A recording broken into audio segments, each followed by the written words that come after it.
영혼의 쉼터를 방문하신 여러분, 사랑하고 축복합니다. 드보라 목사입니다. 오늘은 시편 17편, 응답해 주시는 하나님이라는 말씀으로 은혜를 나누고자 합니다. 이 시편은 사무엘상 25장 32절을 배경으로 하고 있습니다. 다윗이 사울에게 쫓기어 다니던 중에 약 600여 명의 소년들을 이끌고 바란 광야라는 곳으로 나갑니다. 그런데 광야에는 그 많은 인원이 먹을 것이 없었고 또 구할 곳도 없었어요. 그래서 나발이라는 부자를 만나 먹을 것을 구했는데 나발이라는 자는 도망다니는 다윗을 우습게 여기며 경멸합니다. 이에 다윗의 소년들이 나발을 치려고 하자 나발의 아내 아비가일은 다윗의 인품과 또 앞으로 일어날 상황을 느꼈는지 떡 200덩어리와 포도주 2부대와 볶은 곡식 약 35리터에 달하는 오세어와 건포도 100송이와 무화과 200뭉치를 바쳤어요. 이에 다윗이 아비가일 앞에서 하나님에게 감사하는 기도이기도 합니다. 그리고 아비가일이라는 여인은 훗날 다윗의 아내가 되기도 해요. 이렇게 다윗은 하나님께서 거짓되지 않는 입술로 호소하는 자신의 기도에 귀 기울여 주시기를 간구했고 응답받는 것이 오늘 본문 말씀이에요. 이렇게 시편 17편은 무고하게 고통당하는 자가 드리는 기도입니다. 여기에는 억울하게 고통당하는 시인의 아픔과 절규가 그대로 담겨 있습니다. 하나님에게 응답과 구원을 호소하는 이 기도는 우리가 경험해야 할 구원이 무엇인가를 세 가지로 일깨워 줍니다. 첫 번째는 의로움이 구원이라는 사실입니다. 시인은 하나님의 기도응답을 통해 자신의 의가 드러나 공평함이 입증되기를 원하고 있어요. 이러한 의를 위해 자신의 결백을 주장하지요. 이것은 의가 곧 구원이라는 것을 알게 해줍니다. 따라서 우리의 의가 정당성이 입증될 때 우리는 모든 비난과 치욕에서 벗어나는 구원을 경험하게 됩니다. 두 번째는 대적들로부터 벗어나는 것이 구원이라는 사실이에요. 지금 시인이 당하고 있는 문제는 인간 내면의 문제가 아니라 대적들에게 당하는 현실의 문제입니다. 시인은 맹수와 같이 맹렬하고 잔인한 대적들로 인해 죽음의 위기 가운데 있습니다. 이러한 사람들에게 둘러싸여 있는 상황이라면 누구나 견디기 힘들 것이에요. 이러한 대적들의 위협이 사라지고 주변 사람들과 적대 관계가 해소된 상황이 바로 구원의 상황입니다. 세 번째는 하나님을 만나는 것이 구원이라는 사실이에요. 시인은 결국에는 하나님의 얼굴을 보게 될 것이라고 확신합니다. 이렇게 하나님의 얼굴을 본다는 것은 하나님을 만났다는 것을 의미해요. 이것은 하나님과 온전한 관계 회복이며 또 하나님이 함께 하심을 의미합니다. 하나님이 함께 해주신다면 그 누구도 대적하거나 정죄할 수 없기 때문이겠지요.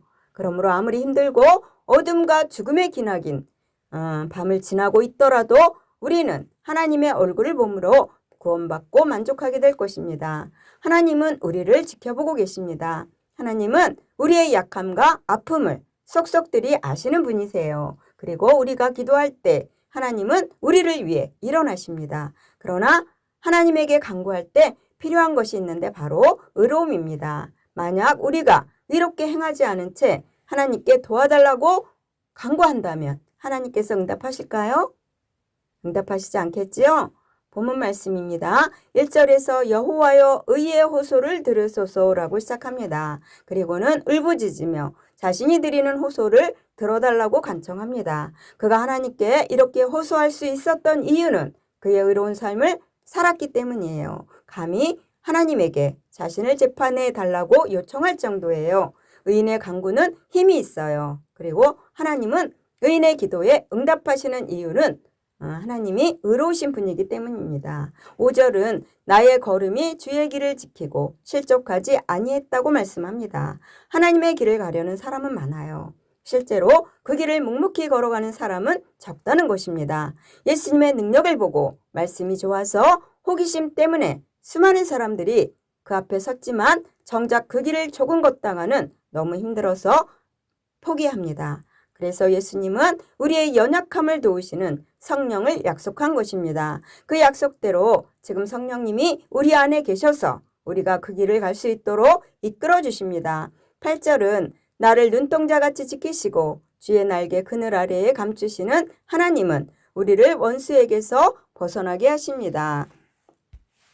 그런데도 정작 사람들은 하나님의 그런 약속을 믿지 않으려고 합니다. 그렇게 하나님의 사랑은 인간의 상식으로는 이해할 수가 없어요. 은혜로 표현되는 사랑은 너무 놀라워 이상하다고 말할 수밖에 없습니다.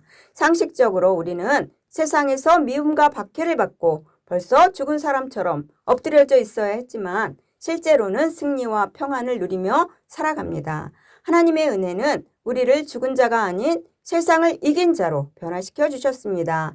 9절로 12절에서 내 앞에서 나를 압제하는 악인들과 나의 목숨을 노리는 원수들에게서 벗어나게 하소서라고 기도합니다. 원수들은 기회만 있으면 어떻게 하든지 우리를 죽이고 넘어뜨리려고 합니다. 연약한 동물을 잡아먹으려는 맹수 같습니다. 우리보다 강하고 폭력적이죠. 하지만 그들이 뛰어나오기도 전에 하나님께서 일어나셨습니다. 그러므로 그들은 아무 짓도 하지 못한 채 넘어지고 오히려 자신의 칼에 망하게 됩니다. 마지막 15절 말씀에는 나는 의로운 중에 주의 얼굴을 배우리니 깰 때에 주의 형상으로 만족하리이다 라고 고백합니다. 그래서 그들이 아무리 우리를 괴롭히려 해도 그들에게 주어진 시간은 그들이 호흡이 붙어있는 순간까지예요. 그리고는 그들이 가진 분깃과 소유는 사라지게 될 것이며 두려운 대가가 기다릴 것입니다. 반대로 하나님의 사람은 육신이 아니라 하나님께 소망을 두기에 자신의 모습이 매일 새롭게 되어 하나님을 닮아가는 것에 만족하며 살아갈 수 있습니다. 결론입니다. 하나님은 의롭게 살아가려는 성도의 간구에 응답하십니다. 그리고 놀라운 사랑으로 우리를 환난에서 벗어나게 하십니다. 물론 악인들은 맹수처럼 강하고 폭력적이지만 두려워하지 마시기 바랍니다.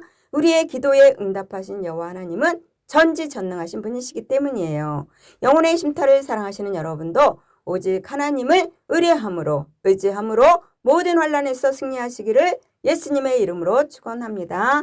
아멘. 감사합니다.